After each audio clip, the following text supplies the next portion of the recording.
ചങ്ക് ജോജ. ഇന്നത്തെ episode Ronaldinho. പോകാം.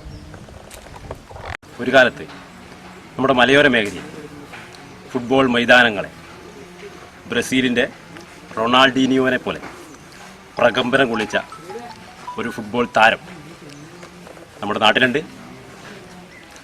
ദാസൻ. വാ.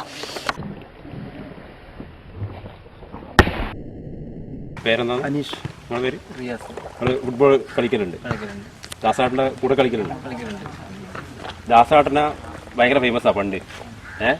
അപ്പോൾ ദാസാട്ടിനെ പറ്റി നിങ്ങൾക്ക് എന്താ പറയാനുള്ളത്? ദാസാട്ടിനെ പോലെയുള്ള ആളുകളാണ് അന്നത്തെ ഏറ്റവും പ്രധാനപ്പെട്ട താരങ്ങൾ. മറ്റ് പല താരങ്ങളുമുണ്ട്, പക്ഷേ അതിൽ നിന്നൊക്കെ നമുക്ക് ചൂണ്ടിക്കാണിക്കാൻ പറ്റുന്ന ഒരാൾ, എടുത്തു പറയാൻ പറ്റുന്ന ഒരാളാണ് ദാസാട്ടൻ.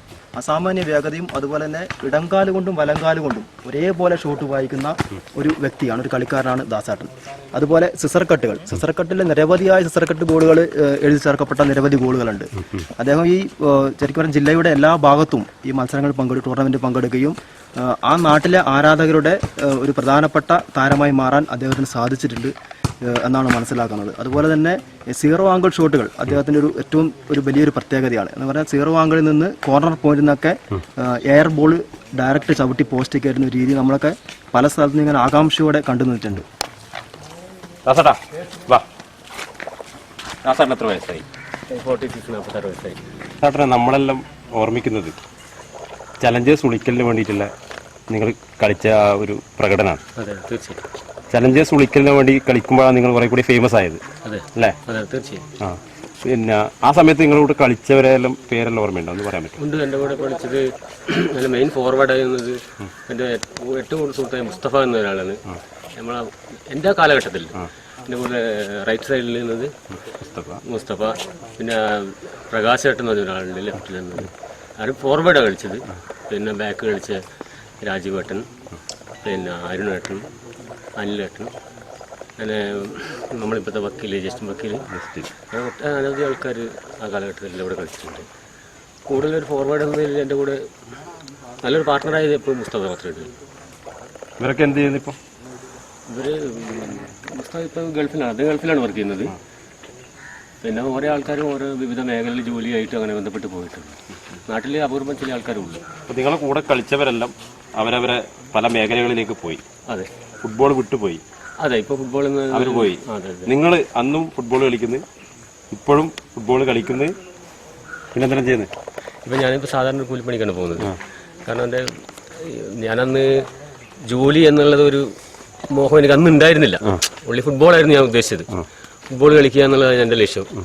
അതുകൊണ്ട് ജോലി കിട്ടിയിട്ടും അത് തിരസ്കരിച്ച് ഞാൻ പലപ്പോഴും ഈ ഫുട്ബോളിൻ്റെ പുറകെ പോയിട്ടുണ്ട്. എൻ്റെ രക്തം ഫുട്ബോൾ അലഞ്ഞു പോയിട്ടുണ്ട്. ജോലി കിട്ടിയിട്ടും ഞാൻ ഫുട്ബോളിൽ തന്നെ നിൽക്കുകയുണ്ടായി. പക്ഷേ ചില സാങ്കേതിക കാരണത്താൽ എന്തോ അൺഫോർച്യുനേറ്റ്ലി ഒരു നിലയിൽ എത്താൻ പറ്റിയിട്ടില്ല എന്നുള്ള ചെറിയൊരു കുറ്റബോധം ഉണ്ടെങ്കിലും ഫുട്ബോൾ എന്നുള്ളത് എനിക്ക് ആത്മാർത്ഥ ചാരിതാർത്ഥ്യം എനിക്ക് നൽകുന്നുണ്ട്. നല്ല ജോലിയൊക്കെ ചിലപ്പോൾ അന്ന് നിങ്ങൾ പരിശ്രമിച്ചിട്ടുണ്ടെങ്കിൽ നേടാൻ പറ്റുമായിരുന്നു. അന്നത് ചെയ്തില്ല. അന്ന് ഫുട്ബോളിന് വേണ്ടി ഇറങ്ങി തിരിച്ചു. അതെ. എൻ്റെ ചോദ്യം, അതുകൊണ്ട് നിങ്ങൾക്ക് ഇപ്പോൾ എന്തെങ്കിലും വിഷമമുണ്ടോ, അല്ലെ പ്രയാസം നേരിടുന്നുണ്ട്? അന്ന് ജോലിക്ക് പോയാൽ മതിയായിരുന്നു, കളിക്കണ്ടായിരുന്നു തോന്നിയിട്ടുണ്ട്? ആ സമയത്ത് എനിക്ക് ഇപ്പം ഒരു കുറ്റബോധം എന്ന് തോന്നുന്നത്, ഒന്ന് പരിശ്രമിച്ചുകൂടെ എന്ന് തോന്നുമ്പോഴും കുറെ അനേകം കൂട്ടുകാരും കുറച്ച് ഫുട്ബോളും കൂടെ ഉണ്ട് എന്നുള്ളത് ബോധം ഒരു നല്ല സന്തോഷം കൂടെ തന്നെ ഉണ്ട്. നഷ്ടബോധം അല്ല ഉള്ളത്? നഷ്ടബോധം ഒരിക്കലും ഇല്ല. ഇപ്പോൾ ഹാപ്പിയാണ്? I am already happy. ദാസാട്ടൻ കളിച്ച പല പ്രമുഖ ടീമുകളും ഉണ്ടാവില്ല? തീർച്ചയായും. അതിൻ്റെ കുറച്ച് പേര് പറയാൻ പറ്റുമോ ടീമുകൾ? ഞാൻ ഉളിക്കൽ ടൗൺ വിട്ട് ഞാൻ ആദ്യം പ്രദേശ് കൂത്തുപറമ്പ് എന്ന ക്ലബിനാണ് ജേഴ്സി അണിഞ്ഞത്, കൂട്ട് കിട്ടിയത്. പിന്നെ അതിന് കുറച്ച് ടൂർണമെൻറ്റുകൾ കളിക്കുകയും അതിൻ്റെ ഭാഗമായിട്ട് കണ്ണൂർ ലക്കി സ്റ്റാർ ക്ലബ്ബിൽ കയറുകയും അവിടുന്ന് എൻ്റെ കളി കണ്ടിട്ടാണെന്ന് അറിയില്ല, വേറൊരു ക്ലബ്ബിൽ നിന്ന് ഓഫർ വന്ന് കെൽട്രോൺ കണ്ണൂരിൽ നിന്ന് വന്നതിന് അവിടുന്ന് കുറച്ച് കാലം കെൽട്രോൺ കണ്ണൂരിൽ മറ്റേ ഗസ്റ്റ് പ്ലെയറായിട്ട് കളിക്കേണ്ടി വന്നു. അതിനുശേഷം നാട്ടിൽ തിരിച്ചെത്തി. പിന്നെ ഞാൻ എറണാകുളത്ത് MG കോളേജിൻ്റെ ഒരു ഓഫർ വന്ന് MG കോളേജിൽ കളിച്ച്. എൻ്റെ ഫുട്ബോൾ ജീവിതത്തിൽ ഏറ്റവും വലിയ ഭാഗ്യം എന്ന് പറഞ്ഞാൽ നമ്മൾ ഇൻ്റർനാഷണൽ നമ്മളിന്നും ആരാധിക്കുന്ന ശ്രീ IM വിജയൻ്റെ സാന്നിധ്യത്തിൽ അദ്ദേഹത്തിൻ്റെ കൂടെ കളിച്ചിട്ടില്ല. അതേ സ്റ്റേഡിയത്തിൽ അദ്ദേഹത്തിൻ്റെ സാക്ഷി നിർത്തി എനിക്ക് കളിക്കാൻ കൊച്ചി ഇൻ്റർനാഷണൽ സ്റ്റേഡിയത്തിൽ കളിക്കാൻ പറ്റിയെന്നുള്ളത് വലിയൊരു ഭാഗ്യം തന്നെ ഫുട്ബോൾ ജീവിതത്തിൽ. ഇപ്പം അന്ന് നമ്മളെ ഹീറോയിനും ദാസാട്ടൻ. ഇപ്പം ദാസാട്ടൻ്റെ ശരിക്കും ഫുട്ബോളിലെ ഹീറോ എന്ന് പറഞ്ഞാൽ ഞാൻ ഹോളണ്ടിൻ്റെ വാൻ ബാസ്റ്റനെയാണ് ഞാൻ എൻ്റെ ഒരു ഫുട്ബോൾ ആരാധന കണ്ടെച്ചത്. പിന്നെ അതിവേഗ കളിക്കാരനായില്ല. അത് ഹോളണ്ടിന്റെ ആര്യൻ റോബിൻ, ക്രിസ്ത്യാനോ റൊണാൾഡോ, മെസ്സിയൊക്കെ ഉണ്ട്. പക്ഷെ നമ്മളെ ആ ഒരു ഫുട്ബോൾ ആരാധന എന്ന് വെച്ചാൽ ഏറ്റവും കൂടുതൽ ഞാൻ ആര്യൻ റോബനെ ആരാധിച്ചത്. സാറിന് ഇപ്പം നിങ്ങളെല്ലാം ഒരു കോച്ചാണ് അല്ലേ? നിങ്ങളും പഠിപ്പിക്കുന്നില്ലേ? എങ്ങനെ നന്നായിട്ട് പഠിപ്പിക്കുന്നുണ്ടാ? നിങ്ങൾ നല്ല റഫ് കളിക്കാരനാണ് പണ്ട്. നിങ്ങളോട് റഫായിട്ട് പെരുമാറുന്നില്ല? ഭയങ്കര സ്നേഹമാണ്. കോച്ചിങ്ങിന്റെ കാര്യത്തിൽ മെയിൻ അത് അയാളാണ് ചെയ്യുന്നത്. പഴയ ചലഞ്ചേഴ്സ് ഉളിക്കലിൻ്റെ എല്ലാ കളിക്കാരും പല മേഖലകളിൽ ഫുട്ബോളിനെ വിട്ട് പോകേണ്ടി വന്നിട്ടുണ്ട്.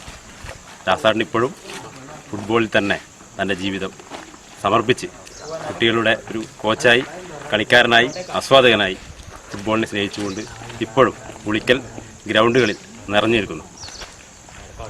ചങ്ക് ജോജ അടുത്താഴ്ച.